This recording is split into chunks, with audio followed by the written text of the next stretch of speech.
Hello, YouTube. I missed you. I miss you. I'm live, guys. I'm very live today. Okay. Today we are going to talk about successful applications. I'm going to talk about successful applications in schools, successful applications at the embassy, and this is based on true stories. True successful stories, okay? And by the way, today I have my team here on the phone. Feel free to ask them questions when you come in. As you come in, feel free to ask questions. I know I haven't been showing up so many times, but I'm here. Janet never fails. Okay, this is why I'm doing this video, because I meet so many people that want to come here and they have no requirements for the schools, and then they are getting shocked if they cannot get the loans. Okay, so that is one of the reasons. How can we maximize our chances of getting admissions? That's number one. And I mean community colleges, universities, or any other programs in the United States. Number two, how can we maximize our chances to make sure that we get student loans? Okay. Number three, how can we maximize our chances that we get embassy approvals? Because we know sometimes embassy denials can be plenty. And so for me, I said, you know what? Let me share the common stories that I've had, because Janet does this every day. I can tell you what works and what does not work. And by the way, if you didn't know, Janet at some point started having a team, and I have a team with me on the phone today. Actually, I'll introduce them. So please feel free. This is going to be a very easy question and answer. And I'll have them to answer some of your questions because I make applications with them and you'll hear them talk. Okay. One day we'll probably bring them on the camera. So, they're the ones who told me, you know what, Janet, these are the challenges we are facing. This is why these people are successful. And this is why these other ones are not successful. So I said, you know what, sometimes it pays off if you can come and talk to them what you've seen and what you have not seen. Okay. So today I'm going to introduce Joshua. Okay. Joshua is a sunshiner. Okay. Joshua is from Ghana originally, but of course he's here with us in the United States, in Houston to be particular. Okay. The second person will be Josephine. Josephine is another sunshiner, originally from Uganda, and she's in Alberta, Canada. So you have a whole range of people. Okay. So I'll have them come, when they see the questions coming, I'll tell them the questions they're asking and we'll start. Yeah. So I'm not going to start with the questions, but for me, okay, so I'll open the floor. Joshua, what do you think is the most common situation, especially when it comes to student visas? Whom do you think gets the admissions the most, in your opinion, from what you've been experiencing? Yeah, Janet, thank you very much for the opportunity. And then hello, everyone. We thank you very much for following, and we thank you for all the support and all the love that you've been showing us. So back to the question, Janet. Recently, I think after the COVID went off and when embassies have started resuming and issuing visas, what I think they've gone back to the old age whereby they are really scrutinizing documents and application before issuing approvals. Unlike the previous ones, like when the COVID was there, you could see that they were just issuing and approving visas, especially for student visas, because of the COVID. But now with COVID no more in existence, or with the downgrading of COVID, they've really gone back to the old system whereby they are really taking their time to scrutinize people's bank statements, applications, the reason why they want to travel and stuff like that, which has also been a major factor in approvals and denials in visa applications, especially when it comes to students. Now, majority of the cases that we are having are really looking at bank statement and ability for them to afford and pay for their schooling. Okay, most of the students are now relying on how do you call it, Empower Loan or financial institutions to sponsor their student visas.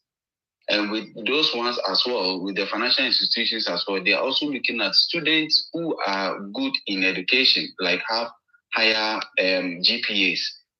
You get me? Because you cannot just sponsor someone who will go to school and really not perform and will have backlogs in paying you your loan that you provided to the person. So they're also looking at students with higher GPA. And that has been a challenge right now. So that is what we are facing in terms of bank statement and then students with good grades. Okay, I can agree with you because I used to do these videos, especially during the pandemic and shortly after the pandemic was, it has not been declared over. But honestly, they were waiving everything. You remember, they were saying you can do these things online, or if you don't have an English exam, they were waiving WAES applications, they were waiving a TOEFL, they were waiving all these English exams.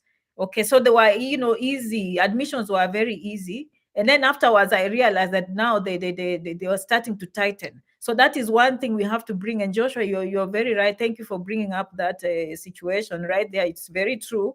And then also, although we say the loans are available, I just feel what kind of students get these loans, by the way? Is it just anyone, and how long? Like how long are they for 4 years, or what kind of students are getting Empower loans? Thank you very much, Janet. Hello, everyone. Yeah, the kind of students that get these loans are the bright students, I could say. The bright students, I could say. I'm not saying there are those that are not bright, but again, as Joshua said, they look at the GPA. Normally, they are looking at 3.0 and above. So even when you, for example, if a school admits you, and then you are starting your application to Empower 2 wants to look at your GPA. Doesn't matter the school gave you admission, they are looking at that as well. And then if, for example, you're going for a bachelor's degree, still you need your bank statement. You need to have a start off because Empower will only finance you for 24 months. It is very clear when you are applying. They cannot cover your either 4 years of bachelor's or 3 years or something. So for that matter, they still want to see, are you able to do a little at least? And then they can carry on from there.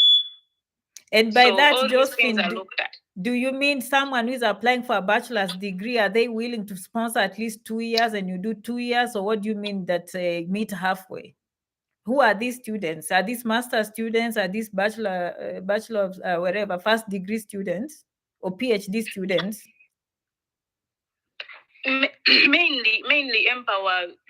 I think if you do not have financial ability at all, Empower is looking at graduate students. Those are masters. You are applying for masters, you have your grades, you have your ways, because they also ask for the ECA report. They ask for that as well, credential evaluation. So you have all those and you're going for your 2 years master's degree. You have your GPA that is okay. You have everything in line that they ask for. You're good to go. Mostly it's the GPA. You have the 2 years that they want you to, they are able to pay for. And then you have the waste report. It is very, very important. They are going to ask you for it. Many people, we come in here and advise them to go for credential evaluation, but like they're trying to get away. They're trying to go around it. They don't want it. They don't want to do GRE. They don't want to do GMAT. They don't want to do credential evaluation. At the end of the day, these are things that at least can add you a chance to get into something, to get into somewhere. You might not have those grades, but at least if you have done some of those things, you have a great chance of getting into something. Yeah, that's right. And actually, let me just clarify there. When I do my videos, I'm usually very open to most people, but that was during the pandemic. So this is what we are trying to say. It doesn't mean if you have a GPA that is not above 3.0, you cannot get admission. What we mean is these loans are very specific to particular schools, and those schools are already competitive with American students. So you can imagine for foreign students or international students, you have even to raise your ball. Okay, and from experience, I'm seeing those schools that just sponsor students, mostly they respect high GPS. Number two, they mostly have students that are willing to do GRE, graduate record exams. If you are going into business courses, they opt for GMAT. I've seen them even saying MCAT. Let's say one day you wanted to be a medical doctor and you did not become a medical doctor and you did something we call MCAT. They can admit you in any other course because they know those are very, very tough exams. They also want, as Josephine say, did you evaluate your documents, ECA reports through WES and the other organizations that offer this. They also want English exams if your country was not speaking in English, but most of the Sunshine schools or, the Sunshine people, now they are waiving you, okay? Most of you qualify, except if you are a French territory. Some of the countries in the Central Africa and West Africa that speak French, like for example, I think, is it Cameroon or which country that has two languages? There's English side and there's a French side. They just say, okay, no, you have to do the English.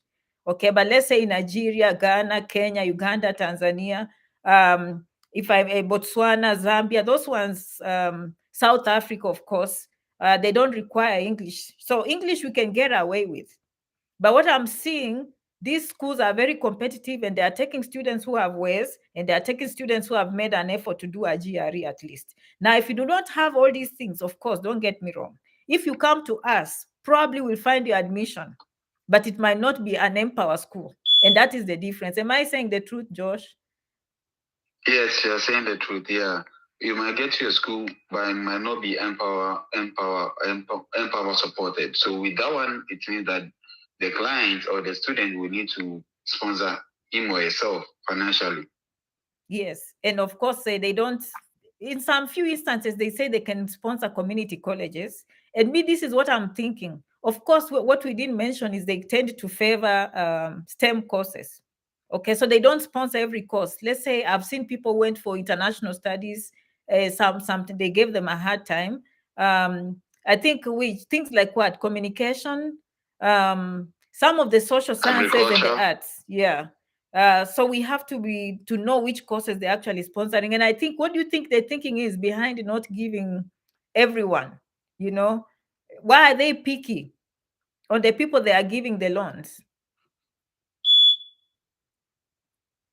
Joshua, do you have an idea? Yeah. Or Jocelyn? Yeah. Mm-hmm. Yeah, Jocelyn, go ahead.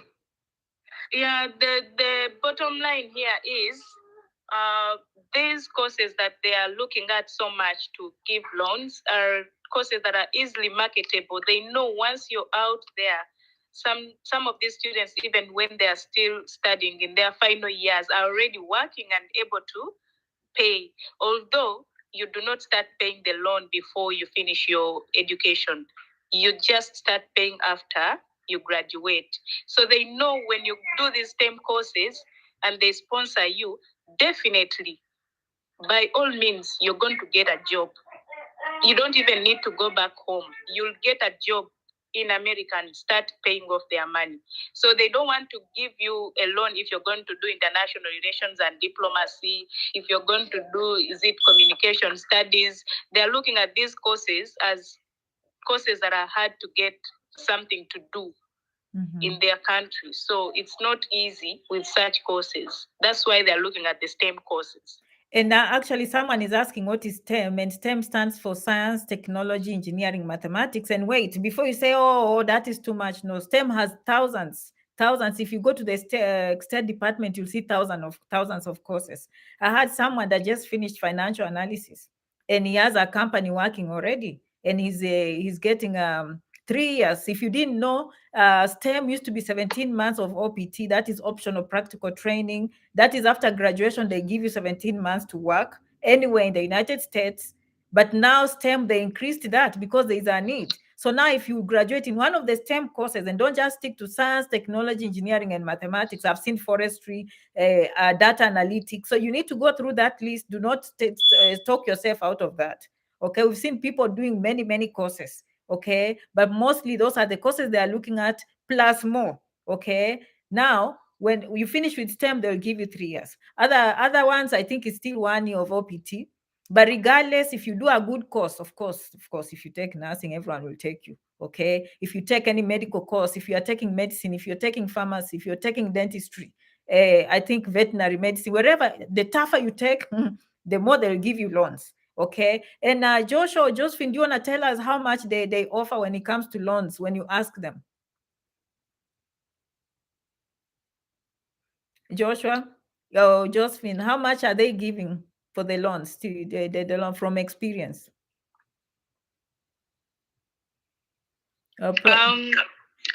From experience, whatever the school has listed as those requirements for the school, like books, library, tuition, they are all covered by Empower. Okay. Whatever the school lists, that say, for example, your tuition is going to be 10,000, library fee is going to be $500, is it development fee, whatever the fees the school mentions, Empower will cover. That's right. So they will cover according to what the school says, okay? And they cover first year and second year. But of course, they'll give you first year first, and then you can come and reapply. So do not, Joshua, you have anything else to say about the loans? We want to move to the embassy.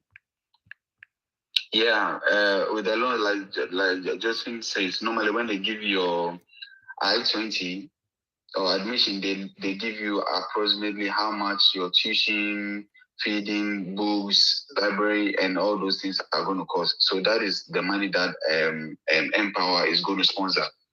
Okay, so I think, like Josephine was saying, since Empower only covers for 24 months, if you're going to do a course which is more than that, and probably it's going to be for the 4 years, it's going to be, or 3 years, it's going to be like 30,000, and then Empower is going to pay like 20,000. It means you, as a student, have to provide the other 10,000 which is left, because Empower is just going to take like 70 or 80% or 60%. So the 40% left will be on the client or you, the student, to pay. Yeah, and I think for medical courses is different. They can cover the whole life of the loan. Okay. Remember, they are in the business of doing loans. So the more people they give, the better.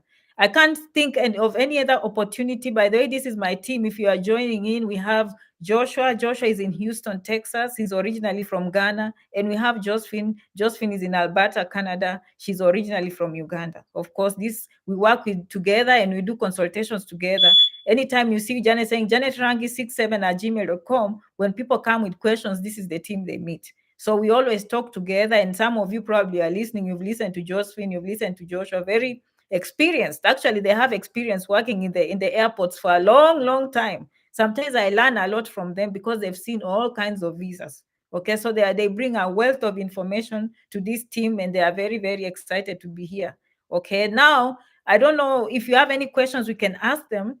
I have been denied now twice my F1 visa. The consular told me to try elsewhere and not USA for my studies. Wow, that was very specific. I've never heard anyone saying that try elsewhere. I think maybe the way you say it might not mean what they meant. Can you tell us if they gave you the pink slip? Because the pink slip usually says you are free to apply again.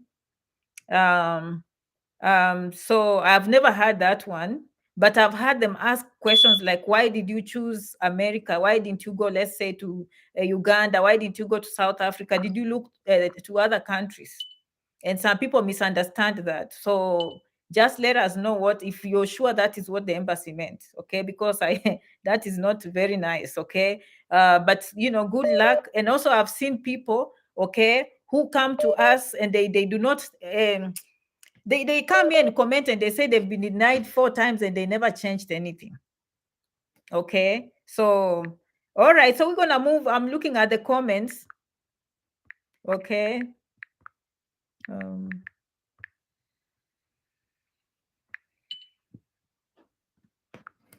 Okay, all right. Yay, I'm here. I love you, Janet, always helping. Okay, now these are the common situations we are seeing at the embassy.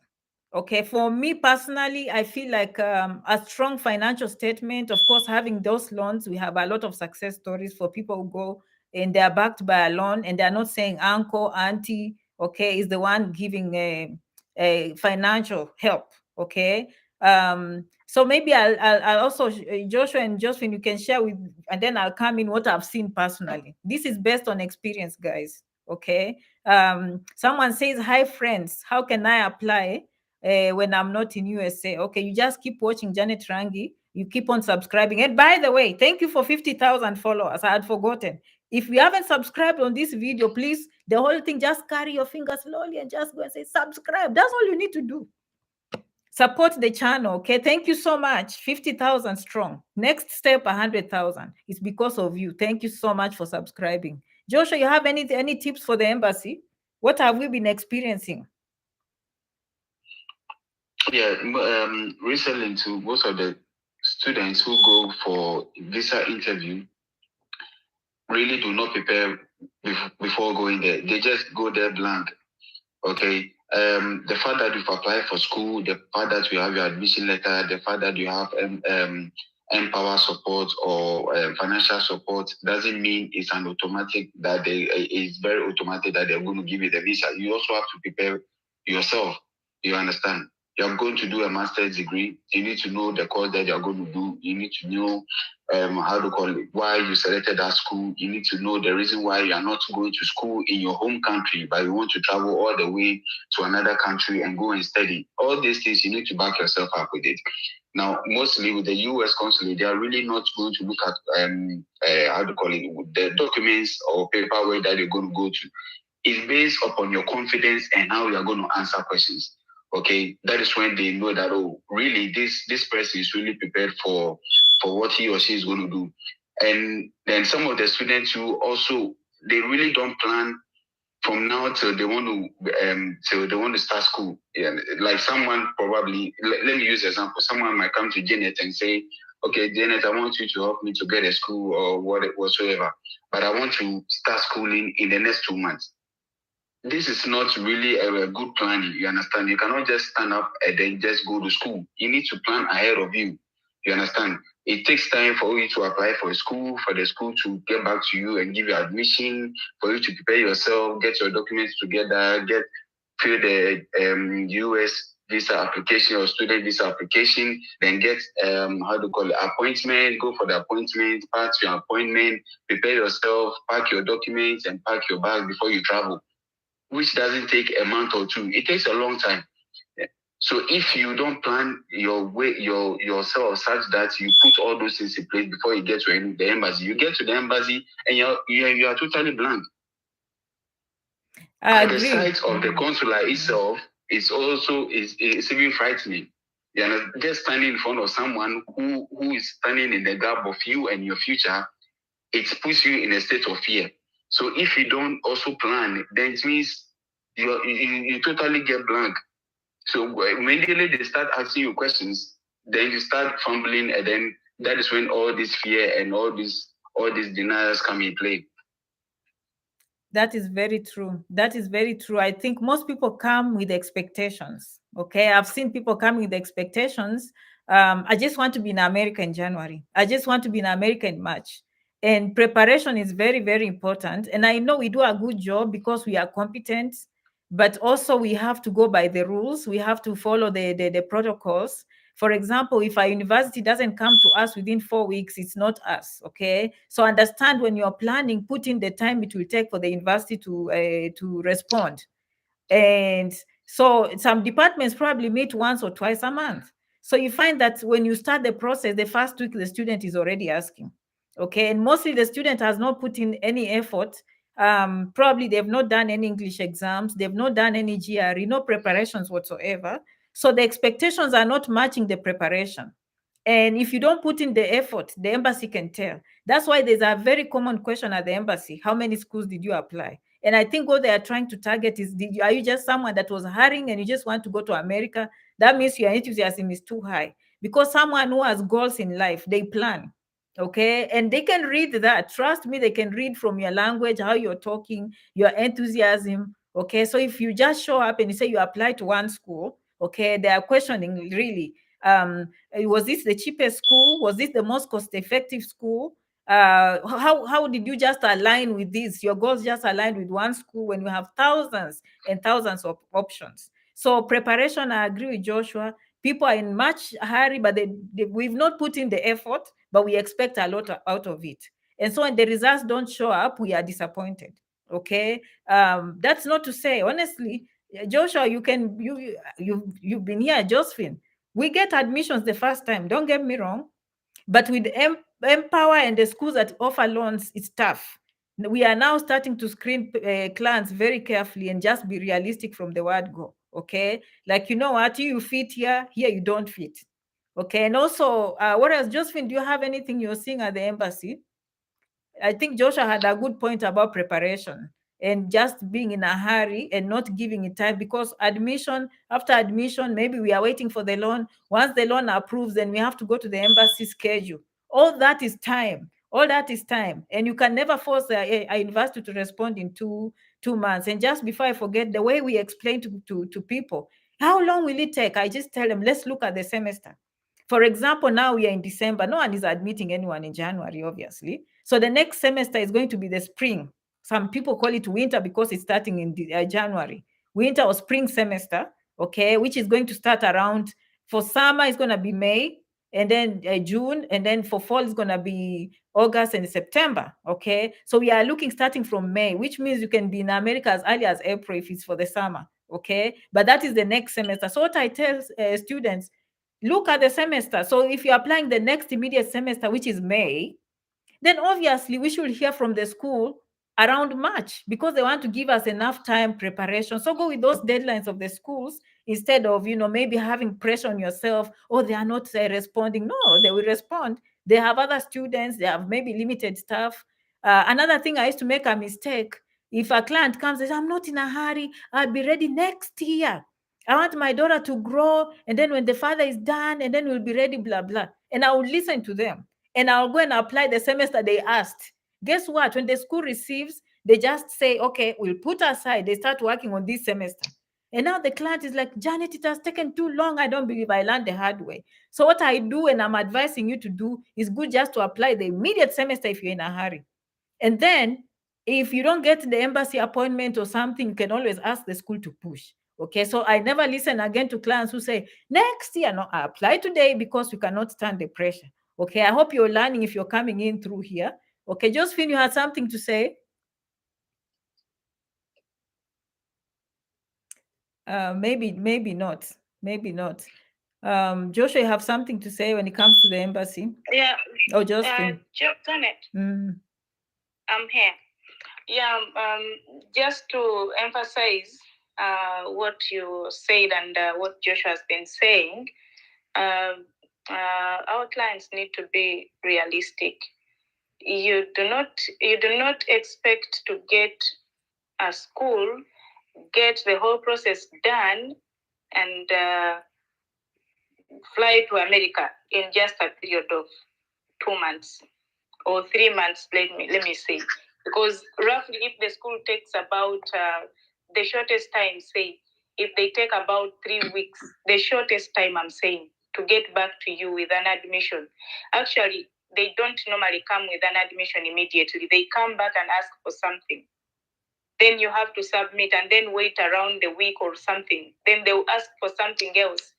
Or maybe after providing what they requested for at first, you will get another email that is asking you for financial documents and all that stuff. So that process, even for the first, like after the first time they reply to your application, they're asking for something, then they'll take another week or two. They'll take another, before you get your I-20, it's already a period of 2 months since you applied. Somehow 2 months since you applied. So just look at that. 2 months, you're just waiting for I-20. Then take into consideration the period of applying for your DS-160, the period of getting an appointment in the embassy. You're not going to get a DS, you're not going to apply to fill a DS-160 today, and you expect embassy appointment like tomorrow. You submit today, tomorrow, you're getting embassy appointment. You're not giving yourself time to prepare yourself for the questions that are coming your way. You might think you're so bright, so okay, you can just go without preparation, but hey, you need to prepare yourself. You need to prepare yourself. Stand in front of your mirror and ask yourself, okay, if I'm asked such a question, what do I say? How do I respond? How do I look like when I'm talking? Try to talk to yourself and record. Play your record when you're answering whatever the questions you're posing to yourself. How do you sound? Do you sound like you know what you're talking about? Do you sound like you're full of fear? Do you sound like you're panicking? Whatever you feel you sound like when you play back what you recorded is exactly or even more than what the visa officer will see or hear. So make preparations way before time. And the only way you need to make preparations, is to give yourself enough time. Do not panic. Do not come feeling like you have to go tomorrow unless it is an emergency.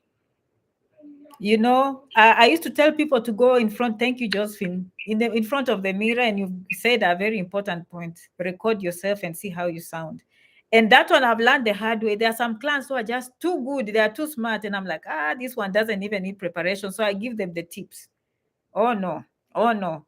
Actually, now the people that I used to think don't get visas, they surprise me all the time because I took them seriously. I'm like, this one, no, this is a problem. Most of you are a problem, trust me. In as much as you've watched Janet on these services here, what Josephine has said is very, if you try and record yourself, you will see. Just imagine you've never practiced in front of the mirror. You're just like, I've watched Janet all these videos, embassy. I feel so ready. By the way, there are many successful people, don't get me wrong, who watch me and they go there successfully. But when they ask you, what brings you here? Deer in headlights. Trust me, it's like someone saying, tell me about yourself, okay? And you cannot express yourself. So it looks a very, very simple question, but if you did not prepare, you'll be in trouble, okay? What are the most common questions you're seeing, Joshua, when people come from the embassy? What are they telling us? I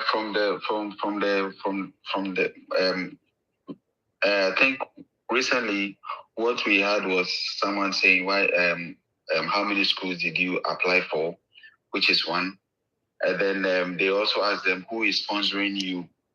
Okay, they also ask who is sponsoring you. Okay, and then they also ask how is the course that you're going to do going to benefit you? You understand? How is the course going to benefit you? Now, some student or some client also want to choose a totally different course from what they've previously done. Let's say someone has done, let's say, something in agriculture and then has applied something in engineering all of a sudden. Those consulates, sometimes they correlate all those things. They are like, okay, how can you switch all the way from agriculture to engineering? Okay, what have you done in between those two courses that have pointed you that, probably you were not so good in agriculture. You feel your interest rather lies in engineering. That is why you are pushing. That is why you are aiming towards going for engineering. You understand? You need to, if you are such students, you need to defend yourself why you are switching your course from point A to point B. You understand? So those are some of the feedback that we get from our clients. Why they are switching from one course to the other, who is sponsoring their education, and then why they want to school in the US instead of where they are currently living, which is their home country. Okay. Those are some of the things that I can recall. I don't know whether Josephine also has others that she wants to top up with. Josephine.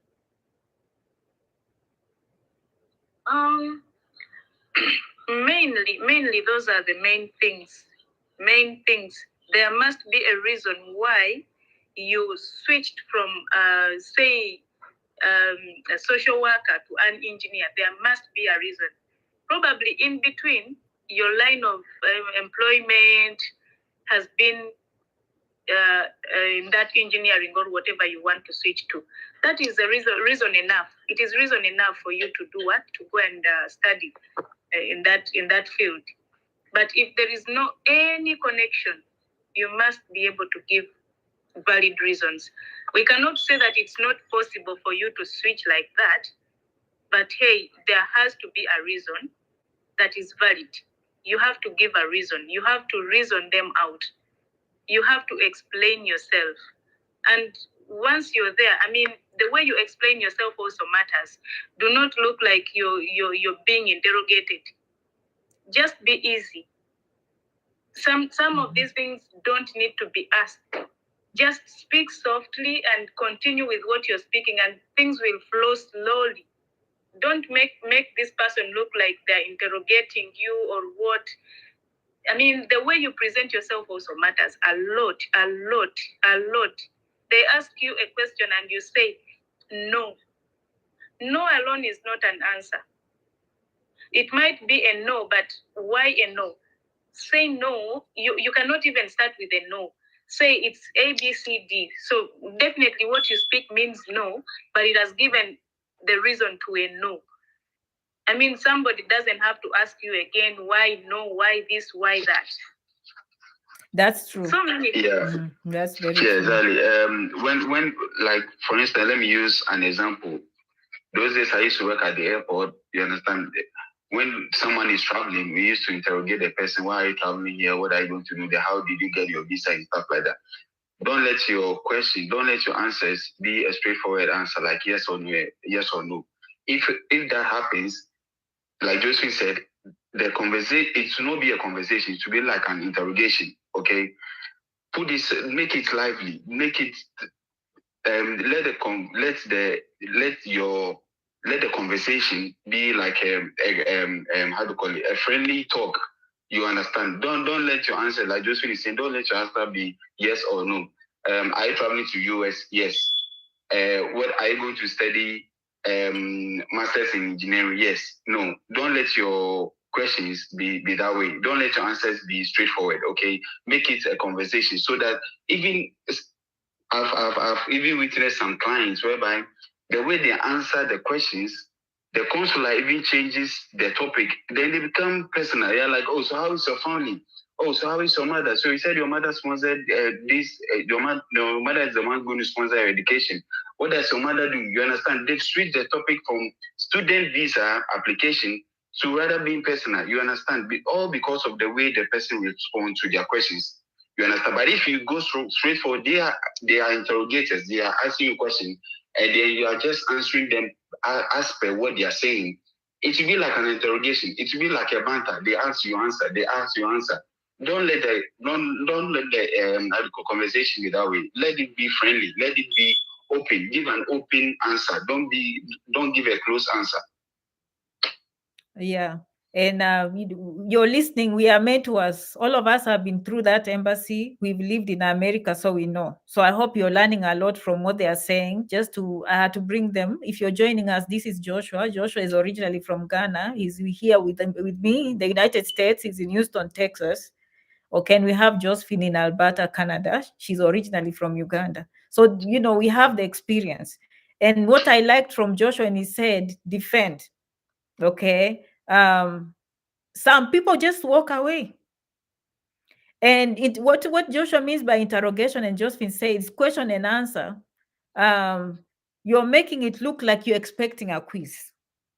So if you go there and they don't quiz you on question number 5, you feel like the embassy did not do. They just asked me one question. That is the very common answer I get.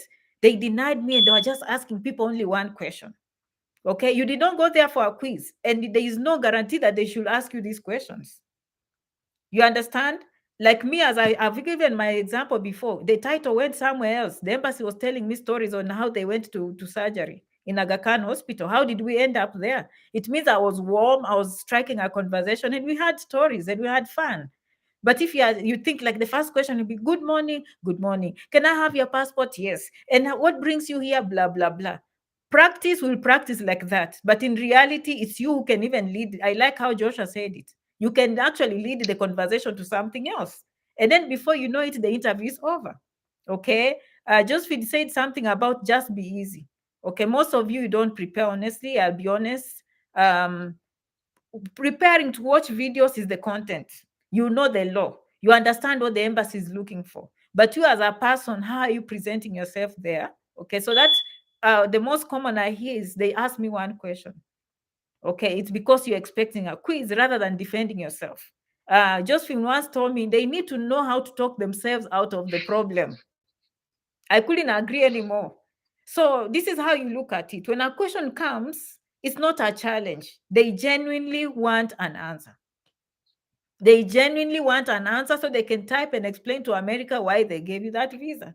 But if you look at it as if they are challenging you, that is when it becomes question and answer. This was a quiz you went for. No. But if they say, but what does your uncle do? They are genuinely wanting to know if your uncle can afford and why your uncle has to sponsor you. So in a calm voice, defend yourself. For example, you can say, since I was young, he's the one who has raised me. My dad raised him and he's giving back. So he's like my guardian. He has always paid from primary. Look, listen to my voice. Okay.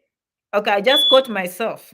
Some of you don't put emotions into these things. Okay, so the embassy will tell you. So when you go back, how will this help you? So sometimes even the embassy is giving you a clue, but you don't get it. You're like, yeah, they'll give me a job.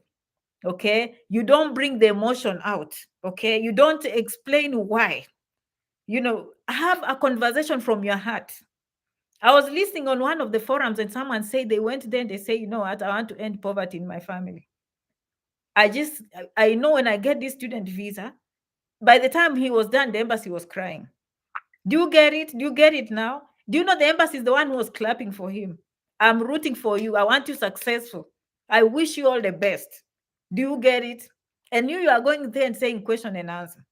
Okay. For another thing I've seen for master students and PhD students, they are very thorough because I've had the exposure to see people from other countries. So this embassy probably came from Nigeria and now they're in Kenya. Okay, or maybe they came from China and now they're in Uganda. So they've seen a variety of students at a very high level.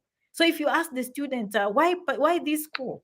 You'll see the master students even use research. They're like, I've done my research and it's ranked. According to World News Report, it's ranked number 25. And you're busy saying it's the best school, and it's not Harvard. You understand? Again, another thing I've seen people, they generalize things. When they ask them, why America? I've heard it's the best country. I know it's the best country in the world. We know that. And that is subjective. We don't know what you mean by that. But most people can agree that maybe because they have technology, they are this, they have whatever. But you as a person, how is this being the best helping you? Okay, so I tell my client, I just believe it's going to give me good education compared to other countries. That is a simple answer, but it's related to you. Okay, it's not related to what people think about America. It's not related to, so you find that, sophisticated students really show. Okay, you have to raise your bar at this level. If you're going for masters, your communication skills have to be at par. You have to show that you're ready even for research. I'm telling you, I've seen people even being quizzed. Okay, so what kind of a plane are you going to ride or to pilot? And then you cannot just go Boeing and wherever guesswork. No, you have to be able to know how these planes are. We've seen questions such as which courses are you going to take? When you're busy probably thinking they'll just ask you about the bank statement. You did not prepare to even know which courses you're going to take. And the embassy is looking at you. Have you even started looking at the courses you'll be taking? Have you even looked at the curriculum? You understand? You see. So such things, they will catch you off. It takes a lot of preparation from what I've seen. Which courses are you going to take? Why that particular school? Okay, I've seen why that particular school. Oh, it's the best. No, it's not Harvard. And I'm not saying Harvard is the best school, but don't give those answers that just people look at you like, okay, you are not sophisticated. You're just coming with anything out of your head.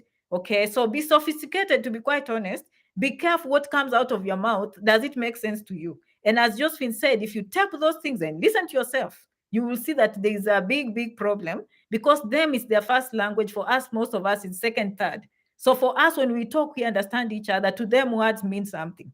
For example, if you go there, and someone just told me the other day, she was in the embassy. She said, Janet, one of our clients, she said, wow, people actually do not prepare. Why are you here? The person is just standing there. And another one saying, I'm here to get. And the embassy said, to get what? Okay, so that means, and to them it comes out rude. To get, is it on the shelf? No, you're here to ask for an opportunity. You're here to request. Okay, you're here to kindly, just use different words, but so be careful with the English. Be careful how you do it. Another thing is being argumentative. When you argue with them, they'll not write a good report. Okay, so you say, okay, yeah, I can see. If you have room, you can say, is there a way I can improve my application? What do you think I need to work on next time? Or you can say, oh, I didn't make it this time, but I'm going to come back. In fact, these days when I prepare people, I say, we're going to prepare 3 times, but we want the first time to hit it the right way. Okay, we want to hit it the first time. But when you tell clients you have the second, third time, they understand that this is normal. And every time they go the second time, they understand where they went the first time. They went wrong. I had a client who came and she was honest. She said, it was me. It was me. And I know where I went wrong. Because she was very, very prepared. And guess what? When she went back, in fact, she left a very good while. She said, oh, well, I didn't make it this time, but thank you so much for your time. Okay, I'll be back. She went back and she got the visa because she knew exactly, and she was very respectful. She understood. And another one, the embassy was asking them, Why are you denying me 4 times, 5 times? The embassy is saying, but you keep on coming here with the same application. So you can be complaining, thinking you know. Like I've seen in the comments, someone saying, I've gone there 5 times. So there are 2 reasons, in my opinion, why they are denying you 5 times. Okay, number 1 is you are not changing something substantial in that application. And I think they are trained. If someone did not change much, why are you disrespecting the decision of the other person? So they see the same thing, the same application, then nothing has changed. They will respect the denial. Number 2 is lying. If they see those are lie, if you lie to them, it's over. Okay, so those 2, you can lie. Maybe you say, no, my mom is not in America. Then they punch in. The date of Josephine, you worked at the airport, you know that it's very unlikely that people will have the same name and the same date of birth. Okay, you comment on that, Josephine. I think Josephine is the one who knows that the most. Josephine, are you there? Yeah. Mm-hmm. Yeah. There are things that you may not be able to lie about ever. Your date of birth. You might think you're very smart, but these people are smarter than you. Once they put your name and your full name and date of birth, everything about you that you've ever given them, every information about you that you've ever shared in their system, it can be an application that you put in like maybe 10 years ago. It will all pull out. It will all come up. So if you ever give information, make sure you maintain the same information. Because if you change something about that information, for as long as that is your name, that is your date of birth, you are screwing up yourself. Yeah, and if your mother came before you, they probably put your name and date of birth. And if they pull, they say, they will even quote, they say, but your mother is so and so. And you're here saying that is not your mother. So that is one thing that shocks people, to know that when you are talking to them, you think they've pulled your record. Okay, it has come all over from America all the way. Okay, the computers just have a way of drawing every information. So we encourage people when they do the DS-160, please print it, because you never know if you will need it later on in life when you come to America and you're applying for other benefits. Okay, print that information, let it be part of the family record. Okay, or maybe if you go back, you want to know what you said the last time. So it's good to print when they give you an opportunity, which they usually do, print or email yourself this copy. It's good for you to keep that record, especially family members. What did you say? A work experience. What did you say? Okay, for me personally, I can comment on experience. This thing of, let's say, people just showing up as a group. Oh, they are inviting us as a group. We are going to church, and they come and say, Janet, all of us were denied. Only 2 people got. Yes, only 2 people in the DS-160 demonstrated that they had anything to do with church. Most of you went and say you're a teacher. Good. And then when you show up at the window, they have no. And then they ask you, did not even practice the way us on this page. Of course, we practice.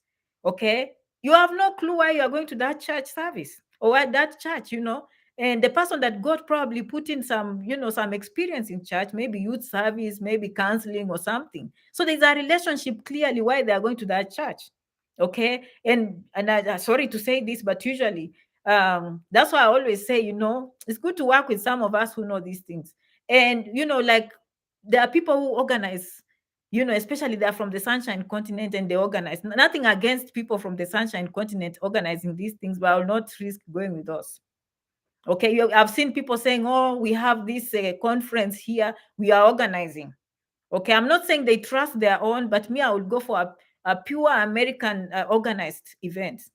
If I see foreign numbers from UK, if I see foreign numbers from other countries like India, I am not taking that conference.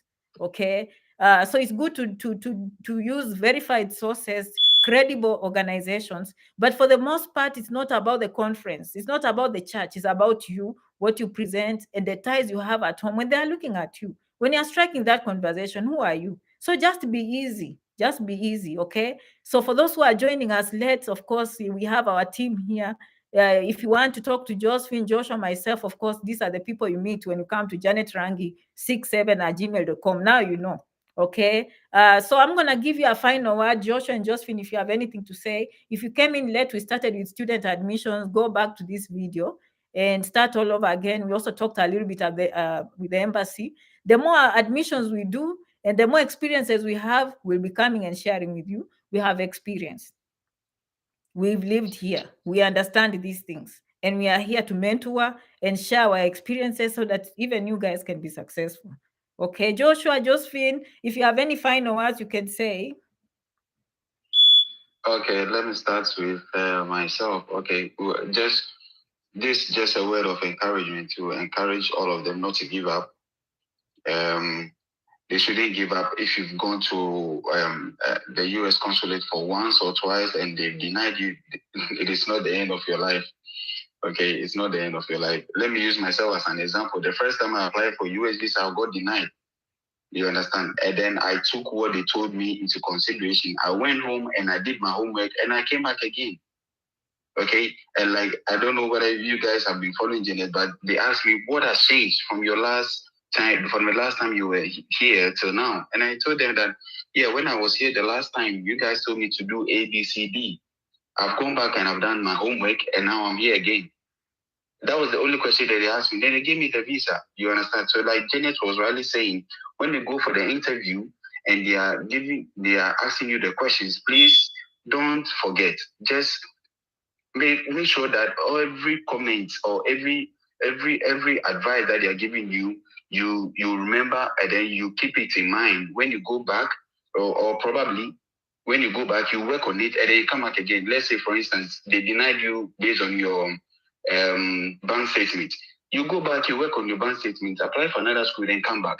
They deny you because you don't have financial ties in your home country. You go back, work on it, and then come back. You understand? Don't let that weigh you down, okay? Don't let that weigh you down. We have seen a lot of admissions and applications which has gone through. You can be one of them, okay? Yours might not be the first try or the second try. Yours might be the third or fourth time. It doesn't mean it's not the end of your life, okay? So we have seen a lot of applications going through. We've seen a lot of admissions. Everybody is welcome and everybody can succeed. Everybody, there's no failure in anyone's life. We can all succeed one day or the other. Someone's own might be today, yours might be tomorrow. Okay, so don't give up when you go to the consulate and they deny you the first time, the second time, the third time. You keep trying and you make it one day. I agree, especially if you write down what went wrong and just go back the right way. These days, in fact, I counsel patients. I say we want to make it the first time, but we are going to give ourselves at least 3 chances. And to me, I feel like if you didn't lie, you just keep fixing. And every time people go back the second time, they laugh. They laugh at themselves the first time. Even them, they can look back there and say, wow. And if I'm coaching, they're like, Janet, I can't believe I was going to the embassy without this preparation. Okay, and if you want those preparations, of course, janetrangi67@gmail.com. We are there to help. Josephine.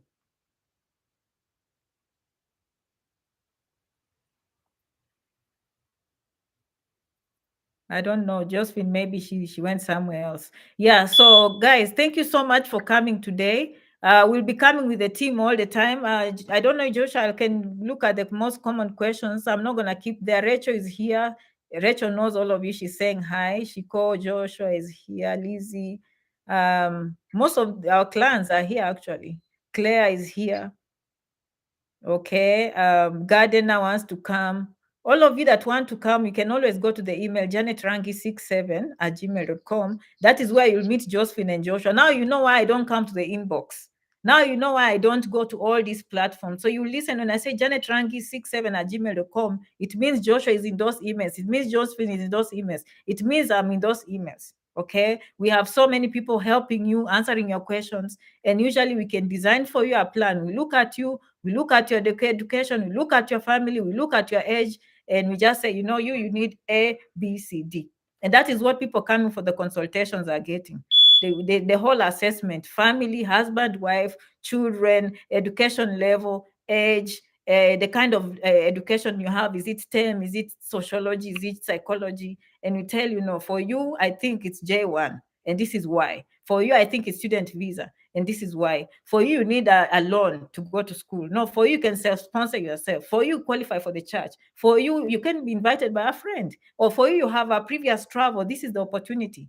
So those are the things you are missing out if you are not coming for the consultation. But some of you are calling me very successful. I'm very happy for you. Okay. Yeah. So you see, the Charles was telling us I was denied the visa twice, and I was told to consider another place, not USA. Now he's saying they gave him a form called 214B. but it's a white one. So 214B just means you did not demonstrate enough ties. And usually it means you can go back if you have to demonstrate. Maybe you misunderstood them, and I think I was right, because he came back and fixed it and said he was given a white form. 214B means you did not demonstrate or are not convinced that your goal is to come and go back. So you have to go back and convince them.